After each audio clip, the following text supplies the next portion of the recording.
The cables tangled at my feet like a nest of indecision, the modem blinking steadily as I tightened the last connection.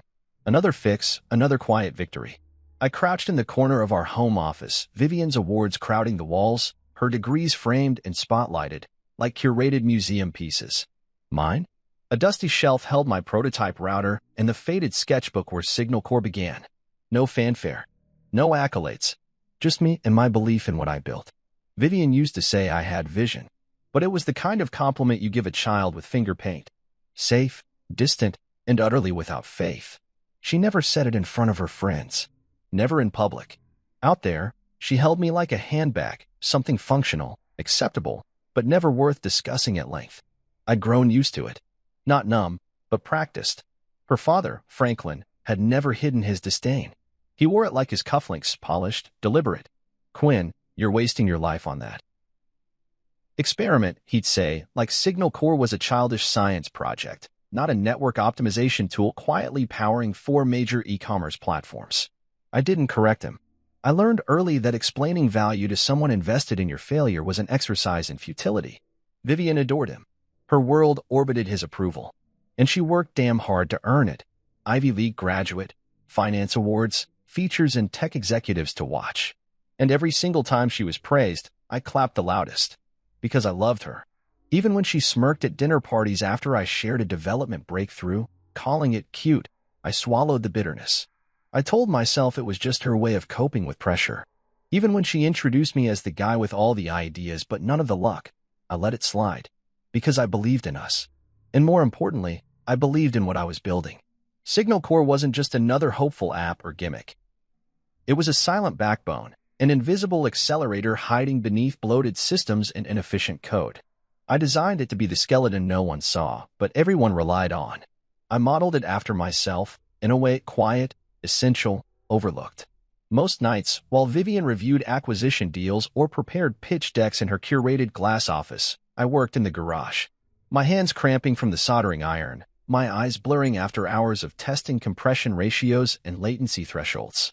My version of romance was debugging during thunderstorm surges so our beta clients wouldn't drop signal in a power flicker. I didn't expect applause, but I hoped for respect. We used to talk more. Back when she still wore flannel to bed and stole fries from my plate. Before the heels got higher, and the titles grew longer, and our marriage became a branding exercise. I remember one night, she stood in the kitchen, hair tied back, holding a wine glass she hadn't sipped. "You could be huge, you know," she said, quietly, "if you just had a real business partner. Someone to polish the edges." I laughed then, more amused than hurt. "You mean someone who wears better suits and doesn't have solder burns?" She smiled, but didn't deny it. That was months ago. Lately, her compliments had turned into calculations. How scalable is it? What's the burn rate? What's the long-term exit strategy? As if I were a pitch deck she was forced to skim. I answered, not to impress her, but to remind myself I had answers. And yet, even with the silence, even with the quiet dismissals, I held on. Because love, real love, isn't loud. It's not flashbulbs or Instagram-worthy moments. It's staying, believing, pouring coffee at 2 a.m. because she has a call with Singapore, or rewiring the breaker because she tripped at running 6 monitors at once. Still, I'd be lying if I said the cracks weren't spreading. One night, I overheard her on the phone. He's supportive, but not ambitious. You know? Like, he's fine being average. I think he likes being invisible. Her voice was hushed, but not enough. I sat in the dark hallway, gripping a box of Ethernet cables, staring at the closed door.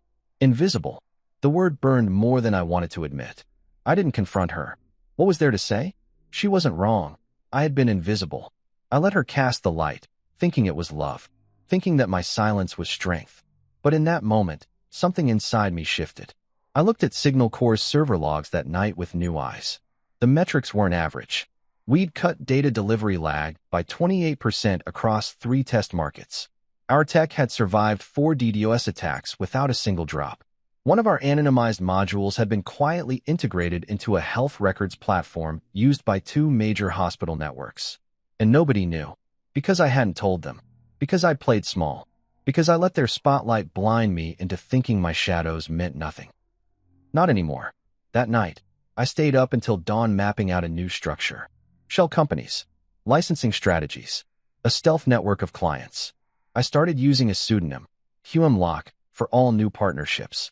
The name sounded like someone who didn't wait to be introduced. And for the first time in a long time, I didn't care if Vivian noticed. Because whether she saw me or not, I had decided to be undeniable. And shadows, after all, only exist when something's standing in the light. The valet barely acknowledged me when I pulled up in the black Honda Civic. I caught the brief flick of his eyes toward the Bentley in front of me, then back to me like I was a mistake in the parking lot. I handed over the keys anyway, straightened my tie, her favorite blue one, and walked toward the Stratmont rooftop, where the party lights pulsed against the skyline like a heartbeat made of glass and steel. It was Vivian's big night. Senior partner, tech acquisition lead. A title so heavy with prestige it practically bent gravity. I should have felt proud. I should have felt included. Instead, I moved through that rooftop like a ghost walking through a world that didn't see him anymore. The air smelled like money, imported champagne, dry-aged sliders, perfume brands I couldn't pronounce. Her firm had spared no expense. Gold-rimmed flutes, live string quartet, rooftop heaters glowing like little artificial suns. It was the kind of party meant to whisper, "You've arrived," into every camera lens. I adjusted my sleeves, took a breath, and walked in. She saw me across the space but didn't come. She smiled that small, camera-ready smile and gave me a nod, polite, distant, like I was the barista who remembered her order but nothing more. I tried to tell myself it was because she was working the room, strategizing, networking. But then the introductions began. Vivian floated from circle to circle, her voice charming and confident. "This is Javier from London. He manages our AI analytics team." A kiss on the cheek. "This is Priya, our wizard in fintech deals." A gentle hand on the arm. "Oh, and this," she turned slightly, the way she always did before the lie, "this is, well, you must already know Nathan. He's the one who brought us that German cyber defense acquisition." Laughter. Applause. I wasn't introduced. Not once. Even when I stood directly beside her as she greeted an incoming executive from Zurich. "This is my," she paused, barely glancing at me before redirecting, "Sorry, give me 1 second. I just need to check on the bar setup." She brushed past me like wind.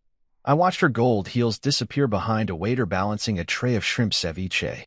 I moved to the edge of the rooftop, letting my fingers wrap around a glass of something expensive and tasteless. From that vantage point, I could see the whole city, its glittering chaos, its indifferent sprawl. I used to dream of moments like this. A room full of polished people, clinking glasses over shared ambition, nodding at me like I belonged. But in this crowd, I was invisible. I checked my phone. No messages. I opened the Signal Core dashboard out of habit. Live systems looked good. Ping rates optimal. 2 new requests had come in through Trintle's systems, our anonymous defense front. I closed it. I wasn't here to work tonight. I was here to support my wife. When she finally returned to my side, it wasn't to acknowledge me. It was to refill her drink. She leaned in and whispered, "You should smile more. People are noticing." I blinked. "Noticing what?" "That you're sulking," she said, already turning. "This is a celebration. Don't ruin it." I smiled. I smiled like I had rehearsed it in a mirror 100 times. I nodded and sipped my drink. I watched the way she laughed with Franklin, her father, who stood by the corner fireplace like he owned the sky itself. He spotted me and raised his glass, barely. A gesture so small it might have been accidental. I didn't return it. Then came the toast. It started with clinking glasses. A soft chime spreading through the rooftop as servers passed around fresh champagne. I saw her step onto the small riser they'd set up near the ivy-covered wall, her golden dress catching the light. She looked radiant, powerful, unstoppable. She cleared her throat. "Thank you all for coming tonight. This moment means everything to me. I've dreamed of leading a division like this since my early days in finance, and to stand here tonight as Stratmont Capital's newest senior partner and tech acquisition lead, it's overwhelming." Polite applause. Smiles. Camera flashes. "I want to thank my team," she continued, scanning the crowd like she was painting it with validation.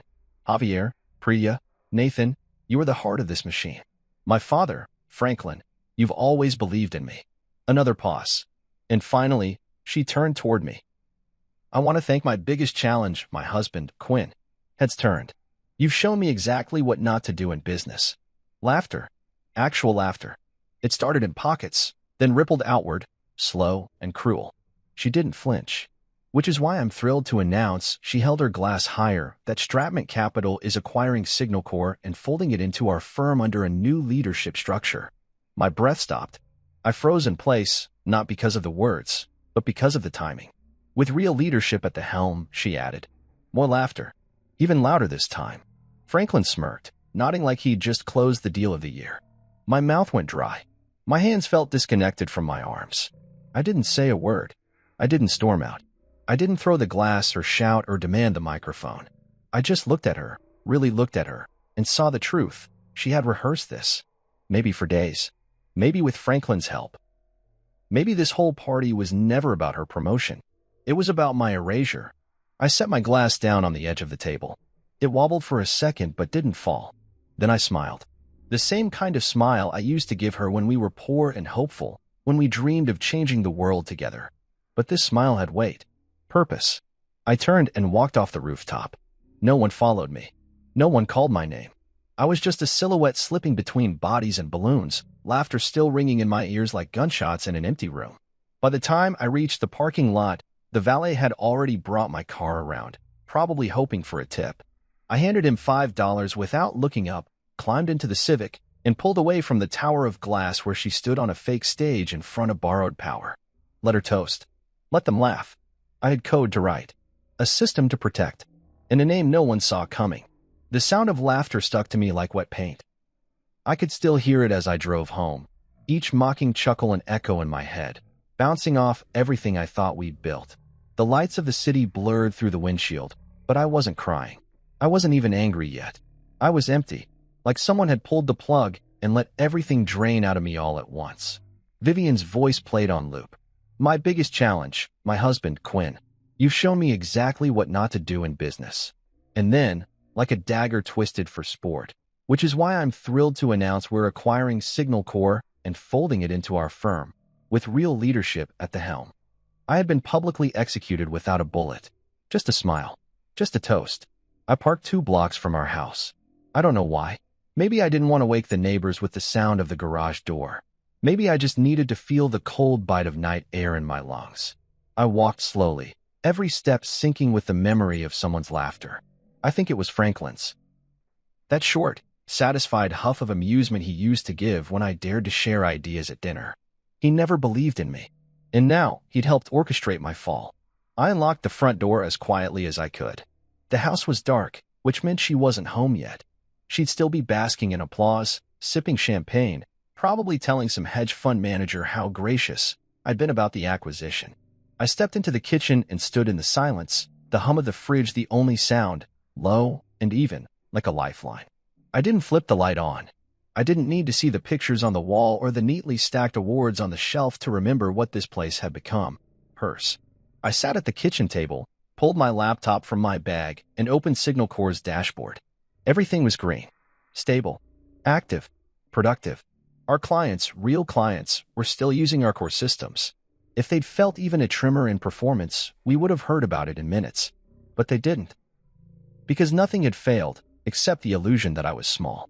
Vivian thought Signal Corp was weak because I never paraded our wins. I kept our biggest contracts private, behind layers of NDAs and protective shells. What she never knew, what no one in her smug circle of asset managers and acquisition vultures knew, was that Signal Corp had been restructured under a different parent name, Trintel Systems. That little experiment she thought she could fold into her firm? It didn't belong to me anymore. Not on paper. I'd sold controlling interest to a silent board composed of 3 longtime friends, tech veterans, and angel investors who believed in what we were building. I kept my position as founder and chief architect, but the shares were split. The real value was hidden where no acquisition team would think to look. She didn't know that one of our modules had just gone live within Stratman's infrastructure 6 weeks ago, under a license agreement brokered by Trintel, not Signal Corp. She didn't know that her firm had already signed a 5-year license for our security framework, which meant any attempt to absorb us would violate contract law and trigger default penalties her firm wasn't prepared for. She didn't know, because she never asked. But tonight changed things. She hadn't just embarrassed me. She declared war. I sat there, bathed in the soft blue light of the laptop screen, and started writing. Not code. Not emails. A plan. A map. A step-by-step breakdown of exactly how to respond without ever raising my voice. First, a press release. Not a direct rebuttal, no.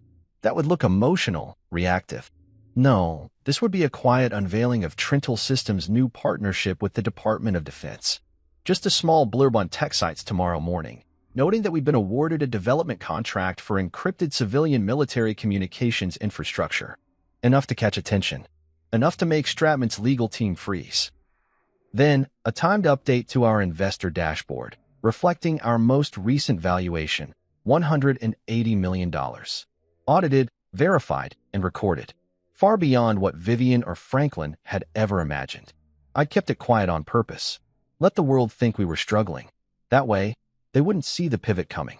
I drafted a second document, an internal letter to Trintel's board suggesting we send a formal cease and desist notice to Stratman Capital if they referenced any integration of Signal Core without formal negotiation. I didn't hit send. Not yet. I just wanted to know it was ready. By the time I heard the front door open, the plan was already outlined. My coffee had gone cold, and the first hints of dawn were threatening the edges of the windows. Vivian came in humming, the click of her heels sharp against the wood floors. I didn't turn. I didn't need to see her face. "Oh," she said casually when she saw me. "You're up." I didn't respond. She walked to the fridge, pulled out a bottle of water, and leaned against the counter like nothing had happened. "It was a good night," she said. "Everyone loved the toast." "Everyone except the person it was about," I said quietly. She sipped. "Oh, come on. You know how these things go. It's just optics." I turned to face her then. Slowly, calmly. "You called me a liability." She rolled her eyes. "It was a joke. Lighten up. You announced the acquisition of a company you don't own." "I will own it," she said, setting the bottle down, her tone clipped now. "Our team already filed the paperwork. Stratman will handle everything. You'll get paid." "I don't need your buyout," I said. "Signal Core isn't for sale." She laughed. Actually laughed. "Quinn, you're adorable.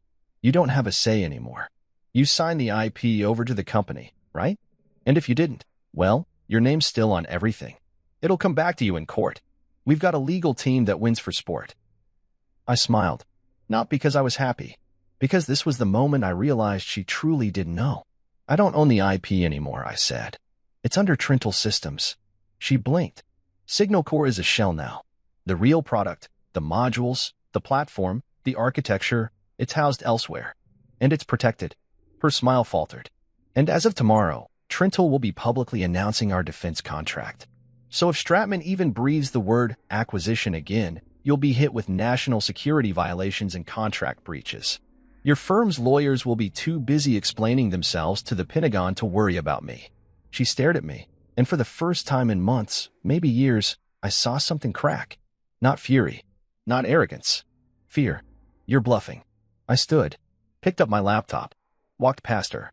"You called me a dropout. A joke. You used my name as a punchline in your big moment. But what you didn't realize," I said as I stopped at the stairs, "is that while you were celebrating your climb, I was building the mountain beneath you." I didn't wait for her reply. I went upstairs and closed the door behind me. She'd thrown the first stone thinking I wouldn't throw back. She was wrong. The house was silent by the time I returned to my desk. The faint creak of floorboards above me told me Vivian had finally gone to bed, probably after downing 2 glasses of wine and staring at the wall. She didn't try to stop me when I walked away earlier. Didn't follow. And that silence? It was a new kind of victory. Not loud, not explosive. Just quiet confirmation that I'd finally stepped out of her spotlight and into my own. I didn't sleep that night. Not because I was angry, though I was, but because I had too much to do. When your enemy believes they've already won, that's the best time to finalize your endgame. And I had no intention of letting her strike twice. I opened 3 windows on my screen: Signal Core's backend, Trintel's legal directory, and the secure message portal we used with the Department of Defense. Every keystroke was deliberate, each tab a piece of armor being SEC. Vivian thought she had pulled off a corporate coup, that by announcing the acquisition of Signal Core during her toast, she'd created a momentum that couldn't be reversed. But what she didn't know, what no one in that perfectly lit rooftop crowd knew, was that Signal Core was no longer the core. It was a skin, a decoy, a name built to be underestimated. The real operations had shifted months ago into a restructured and renamed entity, Trintel Systems. Back when I realized that she was more interested in folding me into her corporate ascent than building with me, I started taking steps to protect what mattered. I'd brought in two of my most trusted contacts, David Ling, a cybersecurity savant who'd once ran encryption for a major telecommunications firm, and Kira Maddox, an IP attorney whose last 3 cases ended in corporate settlements totaling over $70 million. We met under the guise of a garage startup refresh. What we actually did was engineer an invisible migration. Bit by bit, every part of Signal Core, its code, its assets, its infrastructure, was relocated and secured under Trintel. The licenses? Renegotiated. The server locations? Obscured. Ownership? Reassigned to a trust managed by Kira's firm. And Vivian had no clue. I logged into Trintel's client portal and reviewed the recent activity. The Department of Defense had finalized their onboarding checklist. Encryption testing was scheduled for Friday. A second module for remote infrastructure reinforcement was flagged as high priority by another client, a Fortune 100 energy firm that had quietly contracted us through a third-party vendor. Trintel's reach was growing, and the most powerful part? It looked like a whisper on paper. Just another supplier in a sea of invisible architects. I opened the embargoed press release, the one I'd prepared weeks ago in case Vivian, or someone like her, tried to make a move. The headline read, Trintel Systems secures defense contract for civilian encryption infrastructure, cites breakthrough in low-latency security transmission. Beneath that, the draft contained a brief but potent paragraph.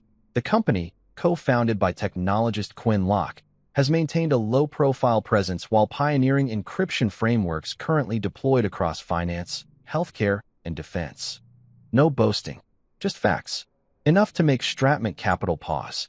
Enough to make any firm that considered an acquisition think twice. I scheduled the release for 10:05 a.m. Eastern. Not too early.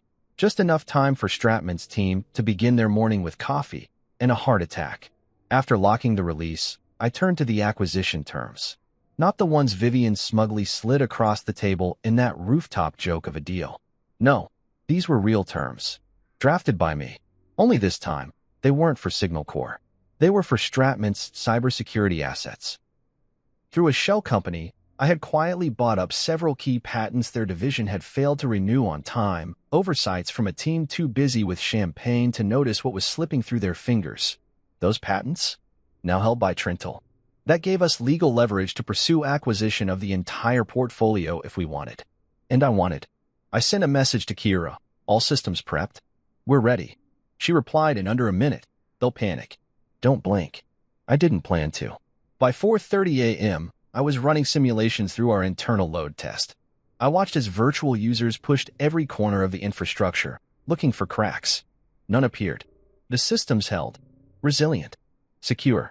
More than I could say for the house I lived in, where the woman upstairs had planned my professional funeral behind a clink of glass and polite applause. The bitterness tried to creep in, but I wouldn't let it. Not now. Not after everything. I didn't need revenge. I needed precision. Control. The kind of control that only comes when you stop trying to explain yourself and start letting your results do the talking.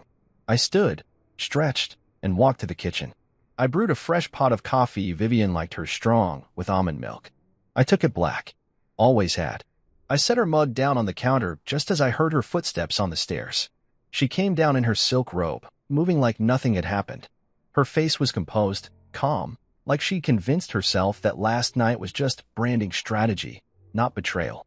She looked at the mug, then at me. You didn't sleep. No, I replied, sipping my coffee. Had some things to take care of. She eyed me cautiously, sensing something off but not able to place it yet. I figured we'd talk this morning. About the merger. There won't be a merger, I said plainly. Her smile tightened. Quinn, be reasonable. Reason left the room the second you used me as a punchline, I said, walking past her. You wanted the world to laugh at me. You didn't think I'd already prepared a statement of my own. She turned to follow me, her eyes flashing. What are you talking about? I pulled up the scheduled release on my phone, tilted it toward her. This goes live in 5 hours. Trintel Systems. Defense contract. Public exposure. The whole world will see what you tried to absorb without understanding. She read the headline, then again slower. Her face shifted. Anger, confusion, then dawning realization. Trintel is yours? Trintel is mine, I said. And so is everything that powers your division.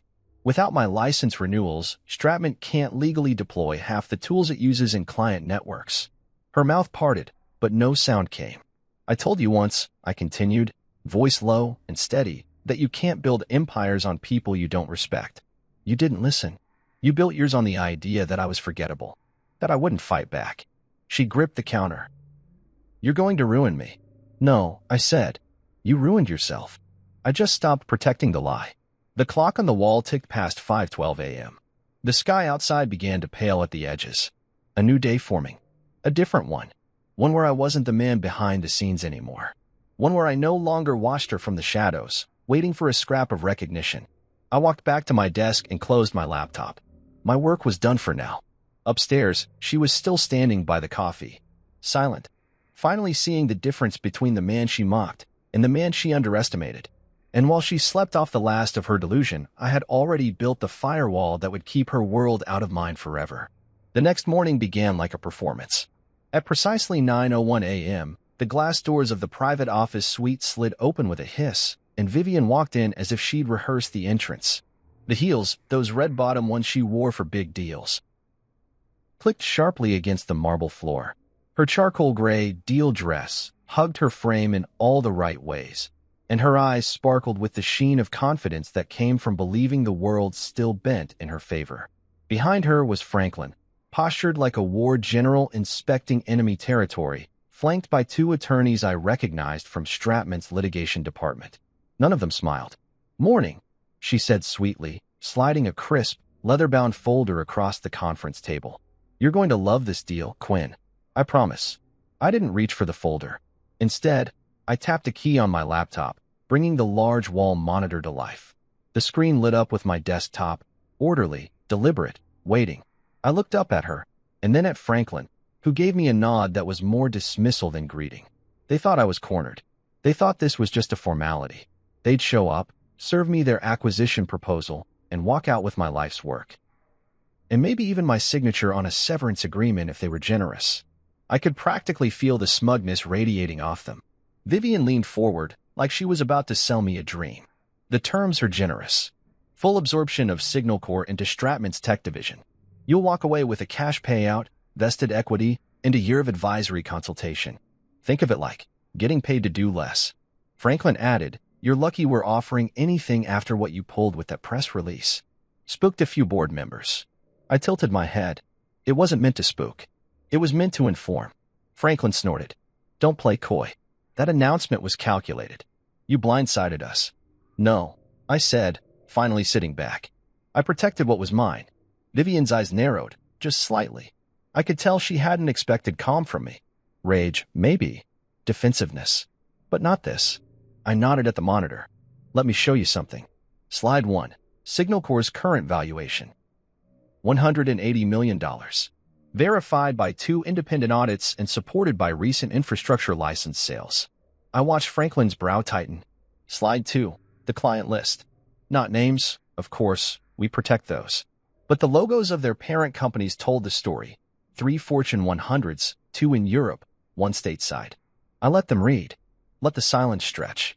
Then slide 3. The Trintel defense contract, signed, sealed, classified. But the contract ID and the government seal were visible, enough to show I wasn't bluffing. I turned the laptop slightly, revealing a browser tab open to Stratman's internal infrastructure audit log. "Your firm's been using our architecture for nearly 10 months, I said.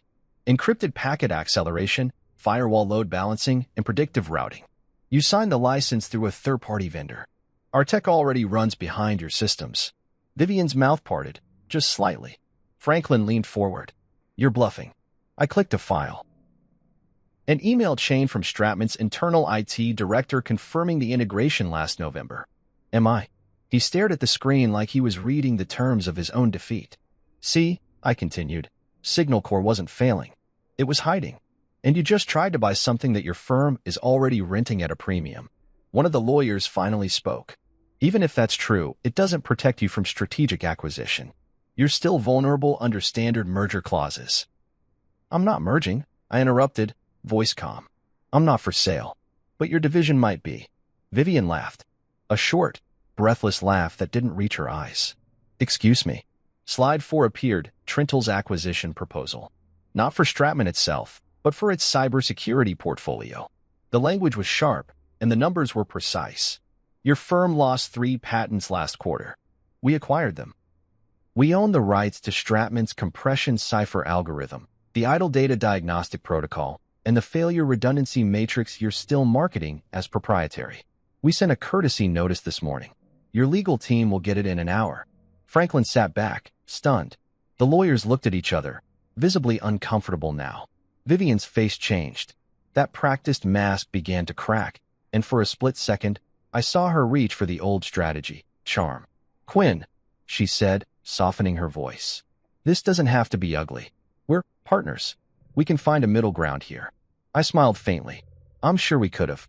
Before the rooftop stunt. She flinched, the memory like a slap. This isn't revenge, Vivian, I said. This is correction. You made me the lesson. Now you're living it. Franklin stood up, jaw clenched. This is war, Quinn.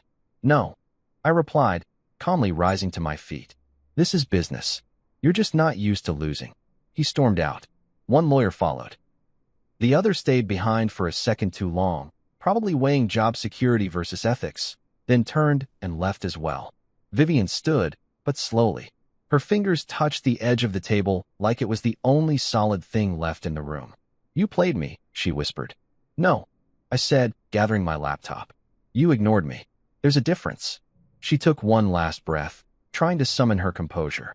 But it didn't come. She walked out without another word.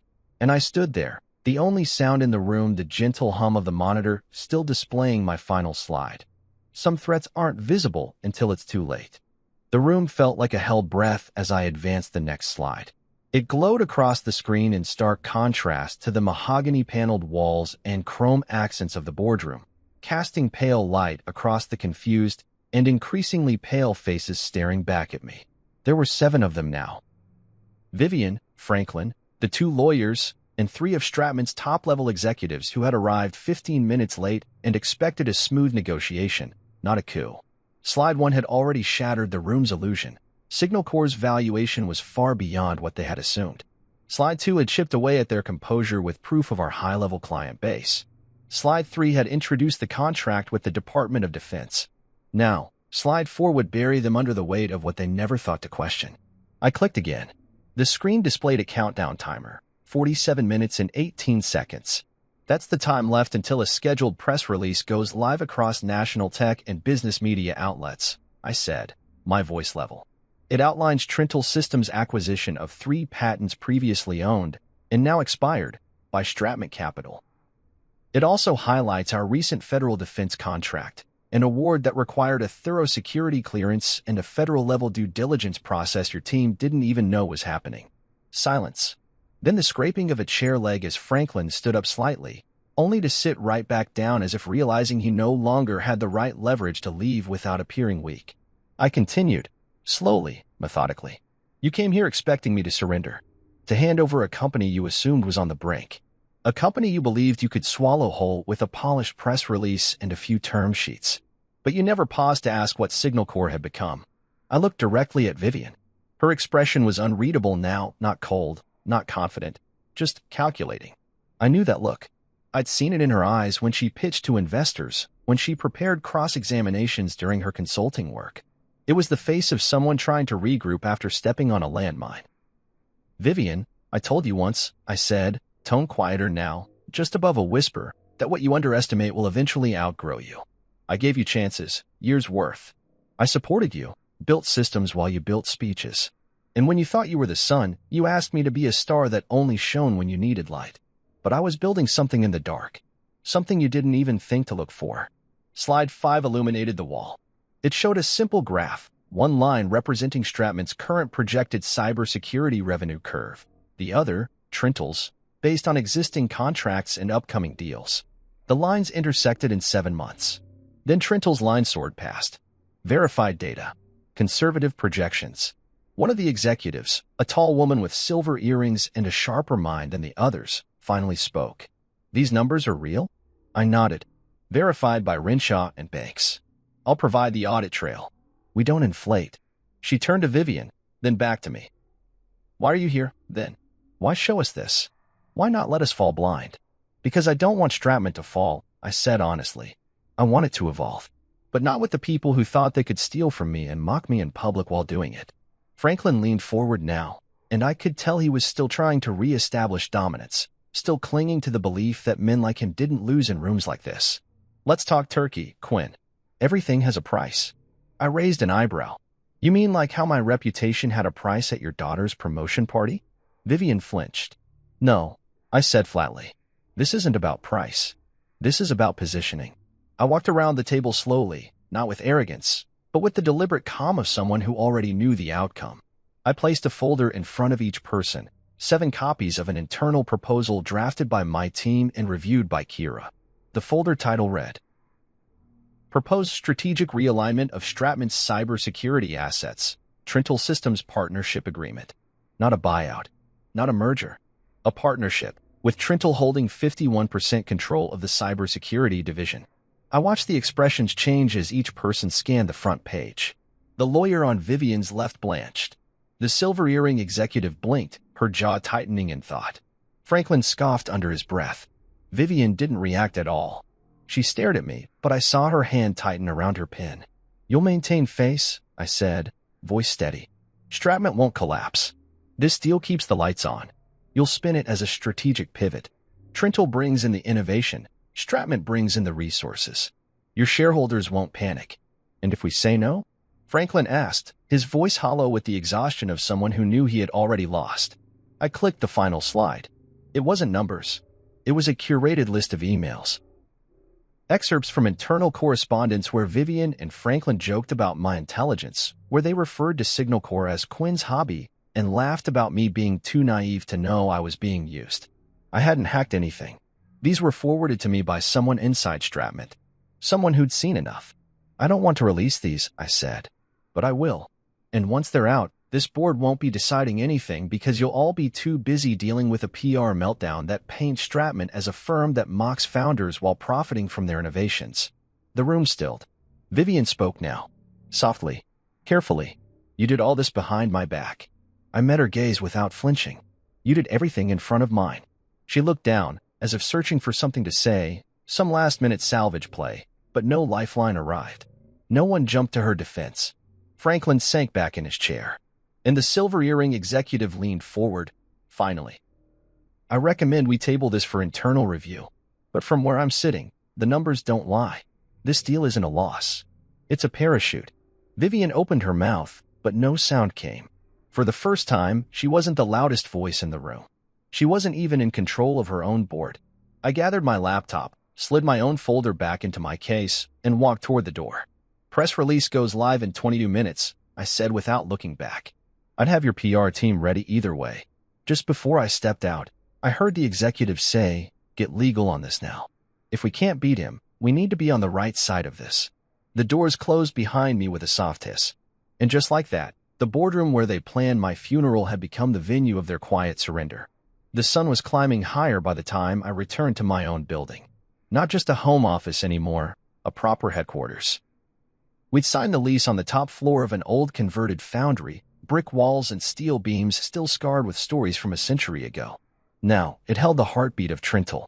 What once began in my garage had grown into something no one could ignore, not even those who tried to erase me in a single night. As I stepped through the door, Kira was already there, seated in the war room with her tablet lit up and notes flying across the screen. She didn't greet me with a smile she never did during moments like. Because their options are partner with the company that's already eating their infrastructure or face breach of contract lawsuits, patent disputes, and federal inquiries they can't afford. She glanced at me. They'll spin this as a smart alliance, but we both know what it really is. A rescue. No, she said, setting the tablet down. It's a hostile takeover disguised as mercy. I nodded slowly. That felt more accurate. 30 minutes later, we were joined by David, our systems architect, and June, our head of operations. Each of them knew what was at stake. Vivian and Stratman thought the press release was the final twist in this drama. But it wasn't the end. It was the doorway into the real power shift, one they hadn't even seen coming. Kira passed around folders, digital and physical. We move now. This is the acquisition package for Stratman's cybersecurity portfolio. After last quarter's negligence, their patent lapse cost them major credibility. We've already secured 3 of the crown jewels, Pulse Protect, PhantomNet, and Echo Trace. David tapped his pen. With those alone, we can replicate 80% of their in-house protection suite. But if we pull the trigger on the rest of the division... June finished the thought. We control the market narrative. And that's what this was about now, narrative. Because in business, power isn't just built on contracts and systems. It's built on story. And up until now, Stratman's story was that they were the aggressive, elite firm absorbing startups and stamping their logos over the brilliance of others. They were the ones who picked winners and erased origins. Vivian had spent her career making sure the spotlight only ever fell on her. But now, her story would change. She wouldn't be the woman who ascended. She'd be the woman who underestimated a man too quiet to clap back, until it was too late. We finalized the offer packet. It was structured as a leveraged asset swap, disguised under a licensing extension deal. Clean, surgical, no headlines needed. By the time the press would catch on, we'd own the skeleton of their cybersecurity arm, and Vivian would be giving interviews about strategic recalibration and lean innovation alignment to explain away the blood loss. By noon, we'd sent the paperwork. By 2 p.m., their reply came. It wasn't Franklin. It wasn't one of the board members. It was Vivian. Her email was brief. 3 sentences. Quinn, we acknowledge receipt of Trentle's proposal. The board will accept the terms under the outline structure. There was no apology. No clever closing line. Just surrender. I stared at the screen for a moment. Not with satisfaction, but with something heavier. Not regret, but reflection. I remembered the first pitch deck Vivian ever helped me edit. We were still living in a shoebox apartment with cardboard for a coffee table. She had used highlighters on the margins, circled my clunky phrasing, added stars beside lines she liked. You've got something here, she had said back then. You just need someone who knows how to package it. But somewhere along the way, she stopped packaging me and started preparing to replace me. I forwarded the confirmation to Kira. She replied within 5 minutes with a signed digital receipt and a line that made me smile, even if only for a moment. Welcome to your empire. The following morning, Trentle Systems quietly acquired Stratman Capital's cybersecurity division through an asset-based integration agreement that bypassed headlines and lawsuits. By the time the ink dried, their tech stack had been rebranded under our modular framework, and our licensing tags were embedded in over 60% of their proprietary systems. Vivian called me later that afternoon. I considered not answering, but I did. Congratulations, she said. You got what you wanted. I let the silence hang before responding. What I wanted was respect. And if you just waited? No, I cut in. You don't get to rewrite it now. You toasted me like a cautionary tale. In front of your colleagues. Your friends. My name was your punchline. I miscalculated, she admitted, her voice stripped of its usual lacquer. No, I said again. You revealed who you really were. That wasn't miscalculation. That was clarity. She didn't reply right away. I could hear her breathing through the line, like she wanted to scream but couldn't afford to. I didn't think you had this in you, she said finally, quietly. That's the problem, I said. You never did. I ended the call. Not because I hated her, but because I no longer needed her to understand me. The following week, Trentle's silent partnerships began surfacing through a cascade of favorable press leaks. Major outlets picked up the story. Startup secures defense and corporate wins while rival fumbles patents. Quiet tech powerhouse reshapes security sector. There were no quotes from me. Just data, quietly doing what I'd always done, letting the work speak louder than the noise. At a private industry event, I ran into one of Stratman's junior partners. He clapped me on the shoulder, smiling like we were old friends. She never saw it coming, he said with a chuckle. Honestly, Quinn, we all thought you were just her +1. I nodded. So did she. The man laughed, raised his drink, and wandered off. I didn't follow. I just stood there, looking out over a sea of well-dressed executives, thinking about how close I'd come to fading into the background forever. But I didn't, because I stopped waiting to be seen. And instead, I built something they couldn't ignore. Vivian had the spotlight, but I had the stage. The first cracks showed the next day. Franklin appeared on a niche finance podcast, doing his best impersonation of a man unfazed by a storm. We've entered a transitional phase, he said, adjusting his cufflinks on camera. It's all part of the strategic evolution at Stratman Capital. Our partnership with Trintel Systems allows us to optimize our innovation landscape. He never mentioned me by name. Not once. That would have been an acknowledgement of defeat. Instead, he called it a realignment, like it was his idea all along. The host nodded politely, probably pretending to understand a word of it, while Twitter lit up with side-by-side charts showing the truth. Stratman's cybersecurity branch had been absorbed, not partnered. It was a dismantling masquerading as progress. And behind the scenes, their phones were on fire. By midday, Kira forwarded an email chain that had been anonymously leaked to us. Internal communications from Stratman's middle management, VPs and department leads is suddenly unsure of their job security, wondering how long they had before Trintel started cutting. One thread from a project manager simply read, "I thought we were the predators." But the biggest surprise came from Vivian. She didn't show up to the Monday morning debrief her team had scheduled with ours. Instead, she sent a resignation letter. 3 lines long. No excuses. No pleas. Just a formal stepping down, effective immediately, with a standard severance clause request that Kira immediately flagged as denied pending internal ethics review. I read the letter 3 times. This wasn't Vivian's style. She wasn't a runner. She was a strategist. A chess player. If she was walking away from her crown jewel, it meant something deeper had broken. I didn't reply. That same afternoon, Franklin requested a one-on-one meeting. Kira and David offered to join, but I declined. This one I wanted to do alone. Not for ego. For clarity. We met at a neutral location, a corporate club where I once wasn't allowed past the reception desk without Vivian vouching for me. This time, the host greeted me by name. Mr. Locke. Right this way. Franklin was already seated in a private room with dark paneling and quiet lighting, sipping a scotch that looked untouched. His posture was still straight, still practiced, but his eyes had lost their spark. He nodded when I entered. Not out of respect. Out of resignation. "Thanks for coming," he said. "I assume this isn't a social call." He smiled faintly. "It never is in this business." I took my seat across from him, folded my hands on the table. Said nothing. He cleared his throat. "You embarrassed us." "No," I replied. "You embarrassed yourselves. I just stopped covering for it." He nodded slowly, acknowledging the hit. Vivian was wrong. About the toast. About you. She let her pride get ahead of her judgment. I didn't see it at the time, but Stop, I said, holding up a hand. Don't rewrite history now. You saw it. You encouraged it. You clinked your glass. He didn't argue. Just looked down at his drink, swirling it once before setting it aside. "She's leaving the city," he said. "Moving to Chicago. Her brother's firm made an offer. Different sector. She's going to pivot away from tech." It hit me in a way I didn't expect. Not pain. Not satisfaction. Just finality. She was running because the room she once controlled no longer answered to her. Because her last move in a game she thought she'd won ended with her queen off the board. "She'll be fine," he added. "I'm sure she will," I said. "She always lands on her feet." He leaned forward now, his voice lower, more deliberate. "I came here to ask you something. Not as an opponent. As a father." I tilted my head. "Careful. That's a role you've never played with me." He didn't flinch. "Let her leave with dignity. Don't release the emails." I studied him for a moment. This was the same man who once told Vivian to aim higher when I brought her flowers for finishing her first client pitch.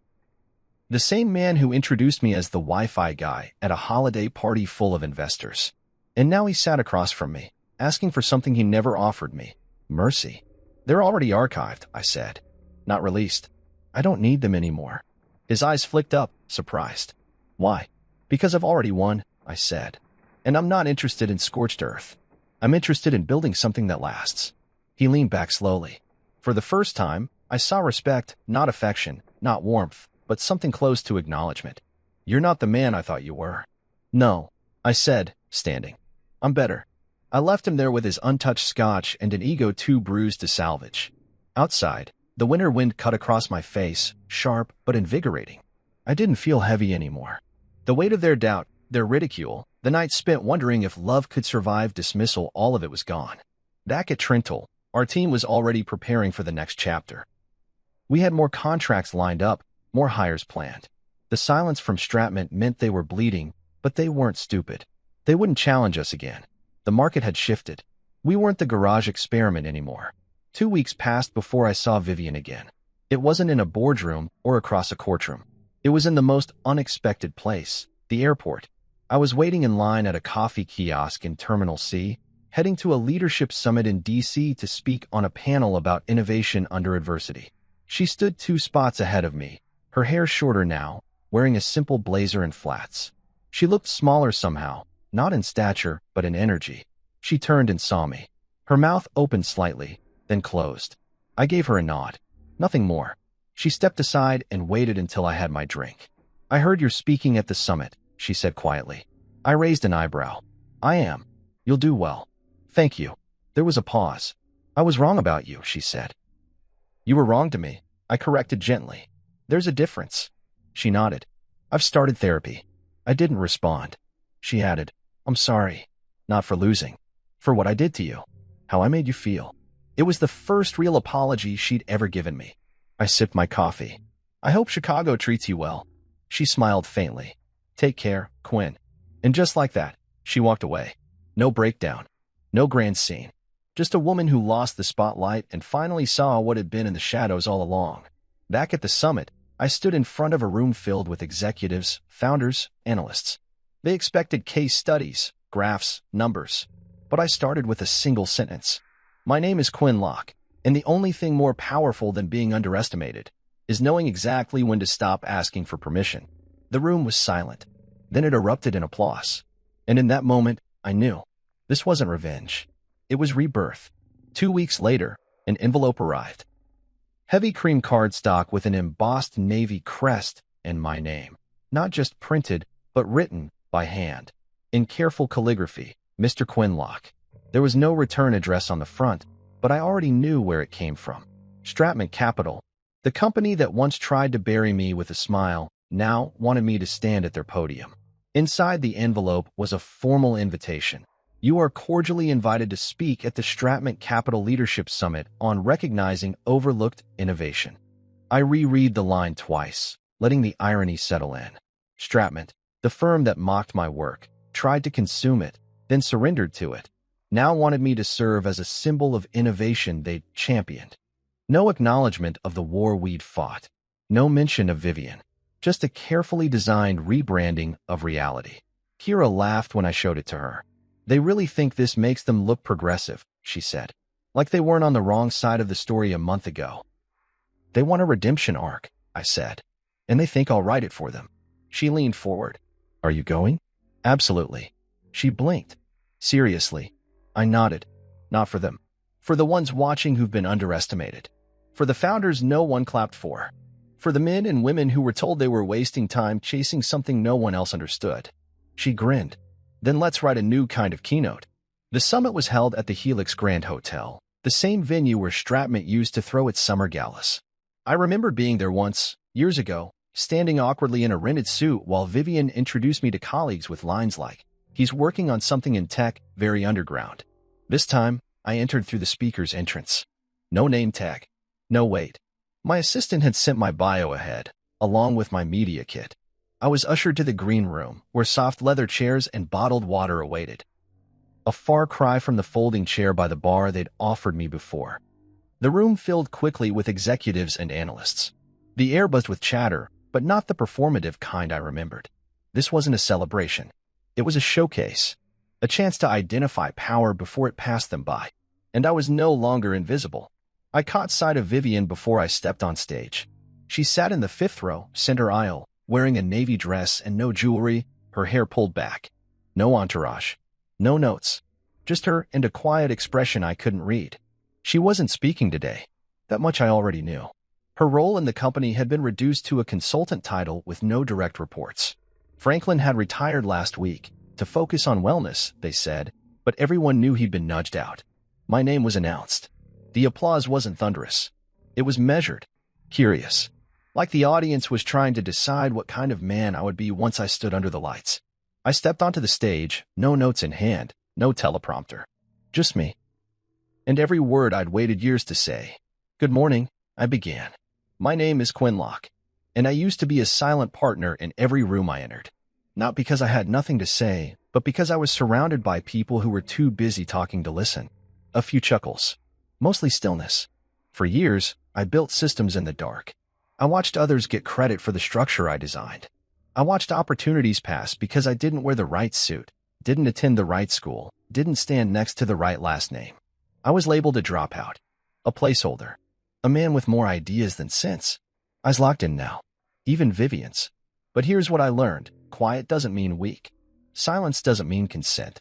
And being overlooked isn't the same as being wrong. I paced slowly across the stage. They called my company a hobby, an experiment, something to be folded into a larger, more serious brand. And when I refused to play along, they laughed. Publicly. Proudly. A few heads in the crowd turned toward Vivian. She didn't move. They thought that moment broke me. What they didn't know was that I had already built something stronger than any applause they could offer, a foundation they were already standing on. Now the tension was palpable. I wasn't shouting. I wasn't bitter. I was stating facts. And those facts held power. Signal Corps, and now Trental Systems, operates behind some of the largest infrastructures in the world. We're the backbone no one noticed until the building started to sway. And today, I'm here not to celebrate being noticed, but to remind you all of something vital. I paused, letting the words breathe. Innovation doesn't always look like a pitch deck or sound like a standing ovation. Sometimes it looks like failure. Sometimes it sounds like silence. But if you're building something real, something lasting, it won't need validation. It will validate itself. I stepped back to center stage. So to those watching, those who've ever been dismissed or talked over or underestimated, I want you to hear me clearly. You don't need a spotlight to matter. You don't need applause to be undeniable. You just need to keep building quietly, persistently, relentlessly. Because eventually, the world catches up. I didn't wait for applause. I left the stage just as calmly as I arrived, walking down the steps, past rows of still faces. It wasn't until I reached the end of the aisle that the clapping began, slow, hesitant, then building into something real. But I didn't turn back. Outside the ballroom, I stepped into the hallway, heart pounding in a way that wasn't anxiety but adrenaline. The kind of rush that comes not from proving people wrong, but from finally proving yourself right. Vivian followed a few moments later. She didn't speak immediately, just stood beside me, staring at the wall like it had something more interesting to say. That was powerful, she said. Wasn't meant to be, I replied. It was meant to be true. She nodded. I deserve that. I shrugged. You earned it. A pause hung between us. She turned to me, eyes softer than I remembered. You really built something, Quinn. No, I said. I became something. And for the first time, she didn't correct me. Later that night, back in my office, I watched the video of the speech being shared across social media. Thousands of views. Dozens of captions quoting lines I hadn't planned but spoke anyway. One stood out. It read, "He didn't raise his voice. He raised the standard." Vivian's firm had invited me to be a symbol. Instead, I became a mirror. And what they saw staring back was the man they tried to erase, still standing, still building, and no longer in anyone's shadow. It didn't happen overnight. It never does, no matter how loud the headlines or how sharp the fall of those who once laughed. True victory is quieter than people expect. It's not confetti or fireworks. It's steadiness. It's walking into rooms that once dismissed you and watching the people who built walls pretend they were doors all along. It's hearing your name spoken with a new weight and knowing you didn't beg for it. You earned it. 1 year after the summit, Trental Systems went public.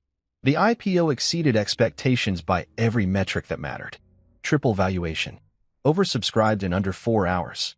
Wall Street Journal called us the ghost architect of cybersecurity, a headline that would have embarrassed me 5 years ago, but now felt accurate in the most poetic sense. We had never chased hype. We built beneath it. Beneath the noise, beneath the arrogance, beneath the Vivian Hawks of the world who thought quiet meant irrelevant. I didn't make a speech on IPO day. I didn't ring the bell. I let June handle that, our COO, whose fingerprints were all over the operational miracle we'd become. She stood on the balcony in a simple black suit, smiled for the cameras, and said, "We're just getting started." And she meant it. Trental wasn't about one man anymore.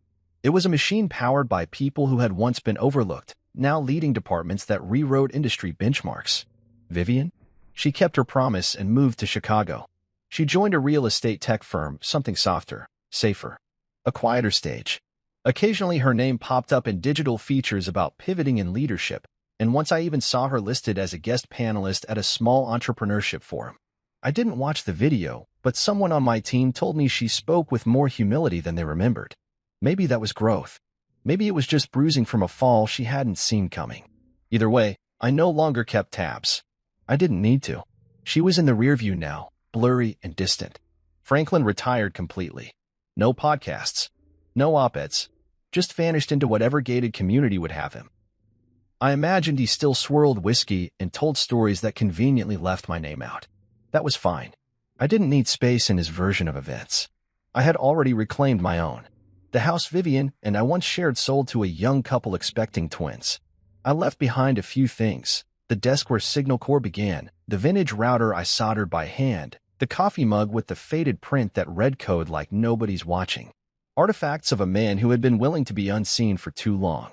I bought a loft overlooking the harbor. Minimalist. Quiet. Peaceful in a way success doesn't usually allow, but I'd earned the right to make noise when I wanted and to choose silence when I didn't. I spent my mornings walking to the office, rain or shine. No drivers. No entourage. Just earbuds and black coffee, thinking about architecture, not just code, but human architecture. The people who stayed. The ones who left. The fragile scaffolding of trust, loyalty, vision. Every founder thinks they'll be judged by what they build. They forget they're just as much judged by who they let build it with them. I brought on 2 interns that year, both from non-traditional backgrounds.